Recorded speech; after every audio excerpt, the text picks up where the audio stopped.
doctors, you have so much opportunity. If you look at the data objectively, then maybe you can reframe your self-talk, because everything that emerges in your practice is in the wake of your beliefs, attitudes, and values.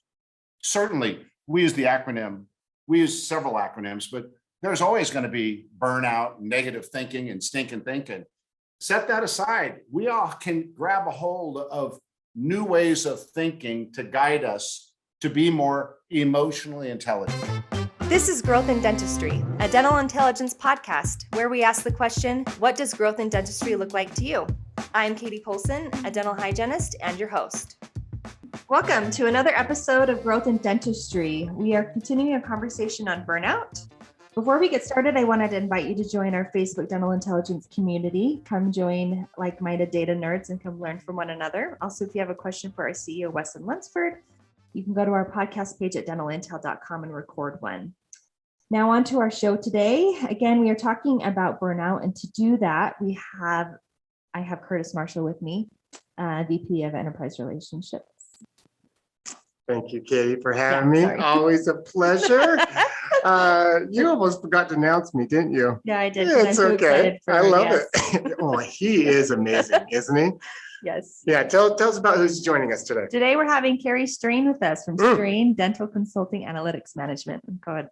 Yeah, once again, you guys have, if you've been listening to the podcast, you've seen Kerry on here before. He's somebody that we really love working with, him and his family and his team, which is his family as well. And so we're excited to have you on today, Kerry, all the way from California. Kerry Straine, everyone. California. Thank you very much. It's great to be on the call with you guys. Thank you. Yeah. So Kerry, we're talking about burnout, and it's a hot topic. It's one that this is like a couple of episodes in, and we're want to get your intake on what is attributing to burnout that you think, and why is it so prominent right now? Yeah, well, maybe we could back up one step further and define what is it. Yeah, let's do it. So I did some research, and maybe this will resonate with everybody listening or watching. A sense of failure and self-doubt is one of the signs and symptoms of burnout. Feeling helpless, trapped, defeated, that can be another one. Detachment, feeling all alone, loss of motivation, an increasingly cynical and negative outlook, and decreased satisfaction, sense of accomplishment.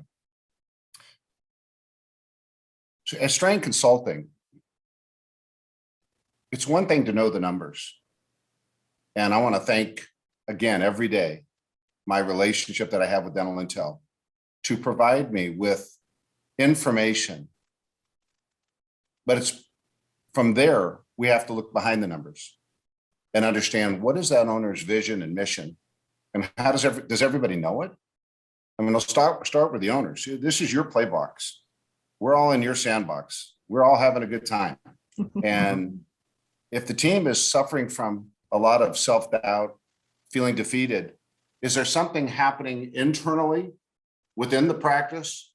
The lack of leadership and information and feedback? Is there a lack of clarity? What is emerging in the wake of that activity? If it's as this definition categorizes, is something you need to explore. Kerry. Certainly today, having been through the pandemic, and we're still in it. Yeah, I think as every day goes on, I listen to the news less and less and less and less and less. I do believe, sometimes I heard the other day, some days ago, we live in a media dictatorship, and I think we can all see that with the conservative and the liberal news medias and what they want to cover, from what's been going on today in the state of New York with their government, and what's going on at the border, and what's going on with the economy, and what's going on with unemployment, and all these things that we hear about over and over and over again. And sometimes we just need to compartmentalize that, put that over in the corner, and get back to what inspires us. Yeah. And I think there's there's probably more than four big categories of what's going to help give you that inspiration. I think your faith is certainly a big one that really allows us to process our thoughts, whether you do that in meditation or prayer, whatever that is, to get some of that individual time to cleanse that out with the old, in with the new. And some things you can't get rid of, but you can manage them better. You know, there's your career, okay? There's your family, and then there's your personal time. And whatever that is for personal development, whether it's mental or physical or spiritual, nutritional, whatever that is, you've got to find that balance. There's so much external input on you as a team member, a new employee, a seasoned employee, and an owner, that there's a lot of pressure out there. So recognize it exists. And that's step one. Step one is to recognize there's a lot of input into your mind. Step two is how you talk to yourself. Because if you're experiencing the burnout, it may not be step one, all the data you're receiving. It could be step two, how you're talking to yourself. Are you feeling depressed? It's not what happened, step one, necessarily, that's creating step three, this emotion. It's how you talk to yourself about the thing that existed, some event that happened. You were late to work. Somebody cut you off in the car lane, you know, and somebody didn't stop at the red light, and somebody jumped in front of you at the grocery store, and a team member was not really on top of their duties, and you had to go get burdened by a hygienist or an associate's, or excuse me, an assistant or an administrator's failure to do their job. And that was the step one, the event that occurred, and you got mad. You ever have that happen, Katie? You get mad? It wasn't what happened at step one. It was step two, how you talk to yourself. In order for me to get mad about this situation, I need to say that whatever happened, somebody violated my rights. Yeah. I don't get mad without saying, Curtis, you violated my rights. It doesn't matter if you failed to wish me a happy birthday or that you stole $100 out of my desk. Those are the events. And I could have said about my birthday, wow, Curtis must have been busy. You know, he's not a bad guy. And I couldn't have let it be a thinking trap that caused me to feel that. On the $100 issue, I just say, well, I'm going to go steal $200 from him. No, I'm not. I would have said, I know he must have needed it, and I'll check in with him. You know, that's one option, right? And that's your choice. Yeah. It is a choice to, your thinking is entirely under your control. If somebody has a constant state of stinking thinking, they have a constant state of negative emotions that lead to burnout.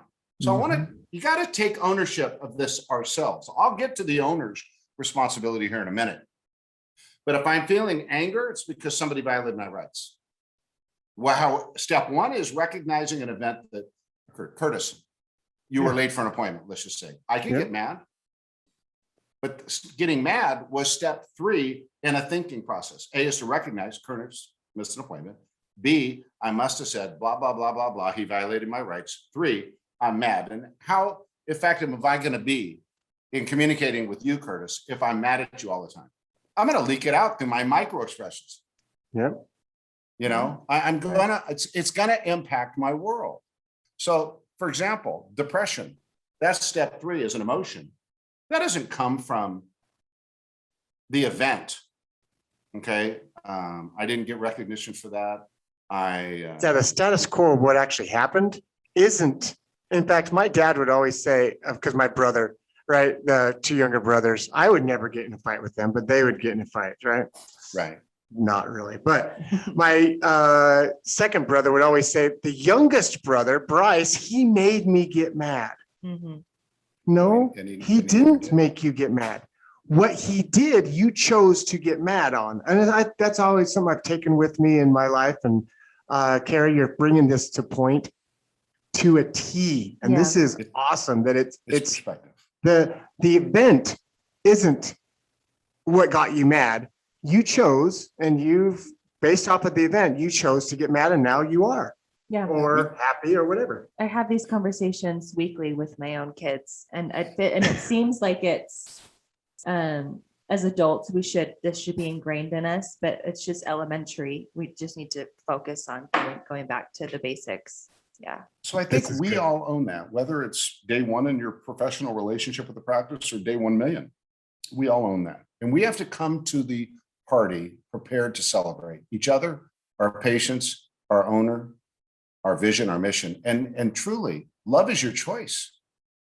I mean, you if you're not in love with your mission, if you're not in love with the vision, if you're not in love with with each other, I mean, and you can't support each other, you're going to miss out on a lot, and you're going to be stuck. Kerry, you know a few dentists here and there, right? Okay, a dentist, somebody, actually, I'm not going to put dentist, just somebody, they're in their profession and they're upset, they don't like their workspace. So they're saying, hey, I don't like this situation. I want to leave, and they end up leaving. When they leave, does that frustration, upset, like, does that leave, or is it still there in a different form? Well, I'm no psychiatrist, but from my observation, unless negative people or people that are walking out who are in a constant state of burnout, their way of thinking and viewing the world continues beyond this job, this ownership, into the next job. And, you know, unless, what is it they say? If you don't change the way you look at the world never change. Yeah. And if you don't change the way you look at your interaction with people, then that interaction never changes. And you go like a skipping stone on a lake, you go from situation to relationship to relationship. Yeah. It doesn't stop. Yeah. So you have to start with a personal assessment of, am I suffering from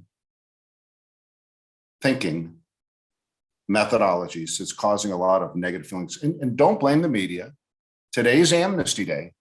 I mean, we're having a great conversation, the three of us and all of you. Today is Amnesty Day.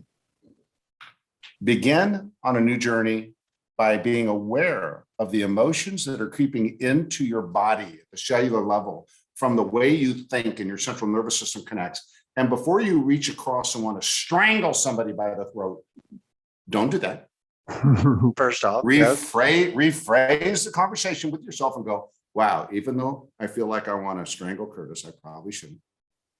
And is he a good guy or not? So we talk about burnout. I mean, it's real easy to become cliche driven, right? And my God, we're all the 1 minute wonders and studies anymore. We don't have to go to a 4-day weekend course, you know, when we can get it in 10 minutes off YouTube anymore, right? And we all want the quick fix. We're as addicted to new cliches and new pieces of thought, and think we can be a 1-day seminar CEO. That's not going to happen. And I appreciate Howard Ferrand. He had that 30-day MBA course, 30 days plus about 30 years. Right. You know, and people look at your body of work, and, you know, I'm a lot older than the two of you. And they'll go, wow, look, you've had an impact with these national dental supply companies. You've lectured thousands of times. You have this great relationship with DI. You have all these practices you've worked with. You work with small to DSOs.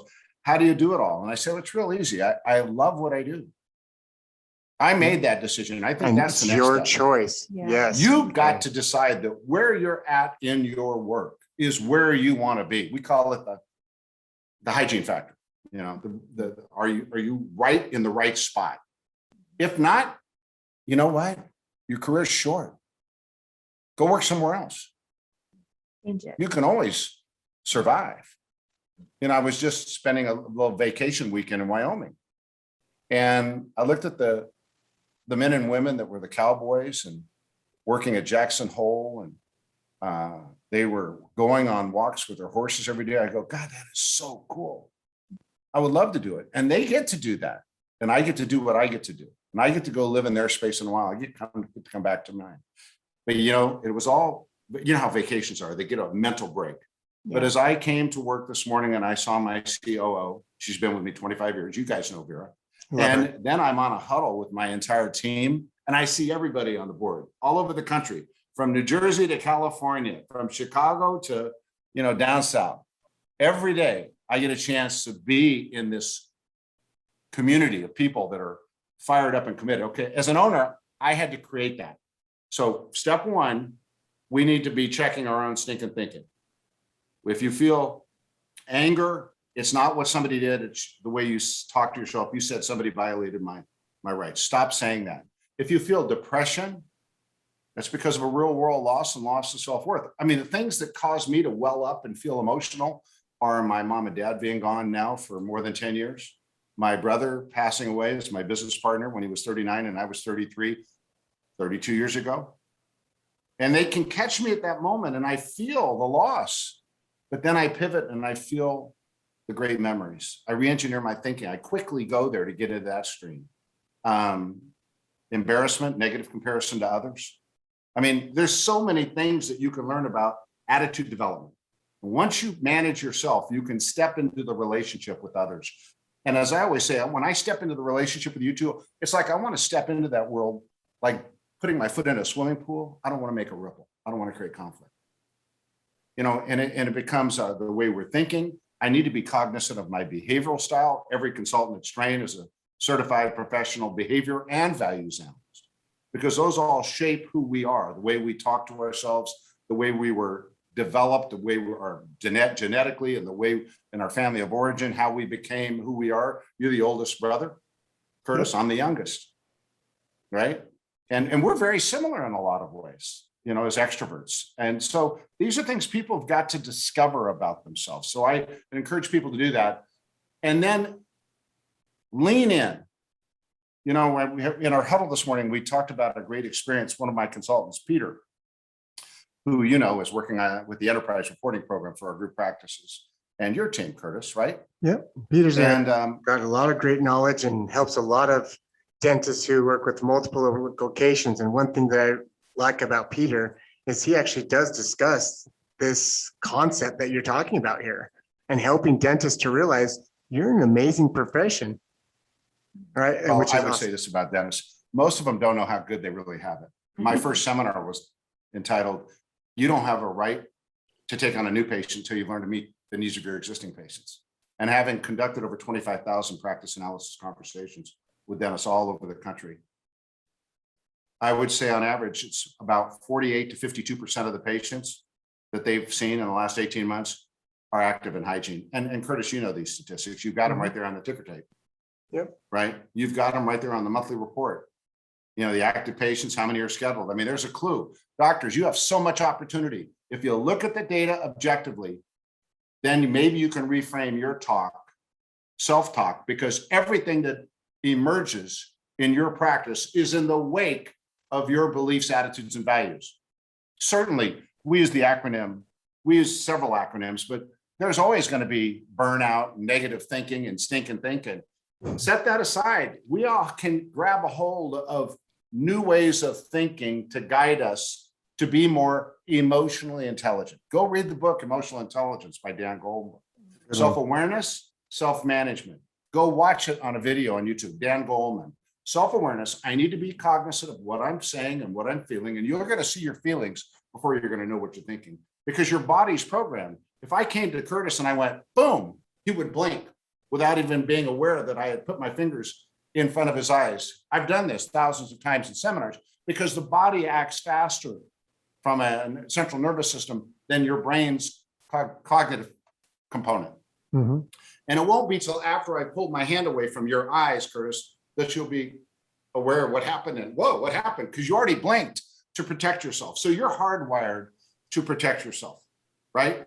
I mean, look at a shark when they put your fingers up in front of a shark, and I wouldn't advise you to do that, but their eyes will close because they're going to protect themselves. It's the same thing. Blinking is just another biological defense system. So we've got to be aware of what we're saying to ourselves. We've got to not get caught in thinking traps. You need to think about emotional intelligence, self-awareness, self-management. His next book was social intelligence. So I can step into a conversation without creating any conflict. And if I keep doing that, not for a day, not for a week, not for a month, not for a year, but for a lifetime, then you're just going to be better at what you do. And not let the events cause you to get onto this negative path where people don't want to be with you. They don't want to hear what you have to say because you just think it's your permission to barf all over the place. You ever had somebody said, you know, Curtis, I don't mean to upset you, but you ever heard somebody say that? Quite a few times, but I don't mean to piss you off, but what that means is they want permission To piss you off. I don't mean to be rude. That means they want to be rude. There's no excuse for that. So once we understand how we fit into the world, now you can create a team that does it. And Dental Intel's just made it so seamless. I'm going to give them one thing to do right now. You ready for this? Sure. It's a couple of things, all in the context of the daily huddle, creating a moment, a communication moment to find all the great things that we've done. Don't mention anything negative about yesterday, only the positives. And then commit to an action plan today based on people that are past due for continuing care, people that owe you money, people that have unscheduled treatment. It's right there if they'll just walk through the daily huddle. In fact, you're absolutely right. On top of that, what we really recommend is you find 3 areas of celebration, right? Find 3 areas of celebration and then 1 area of opportunity, meaning kind of like, hey, what's one area that we didn't do so well on, but look at it as an opportunity. Hey, this is one area that we can go improve on. How are we going to go improve it? You're hitting it. I would break it 1 area of opportunity per provider. And smart. An area per provider and 1 area of opportunity per administrator. Yeah. Because when you look at yesterday, don't limit it to 3. If you really want to eliminate burnout, you need to provide positive reinforcement to people so they understand after they performed those tasks or behaviors, somebody's giving them attention, approval, and appreciation. Yeah. The 3 A's of positive reinforcement. Attention, Katie, approval, I and appreciate you. Thank you.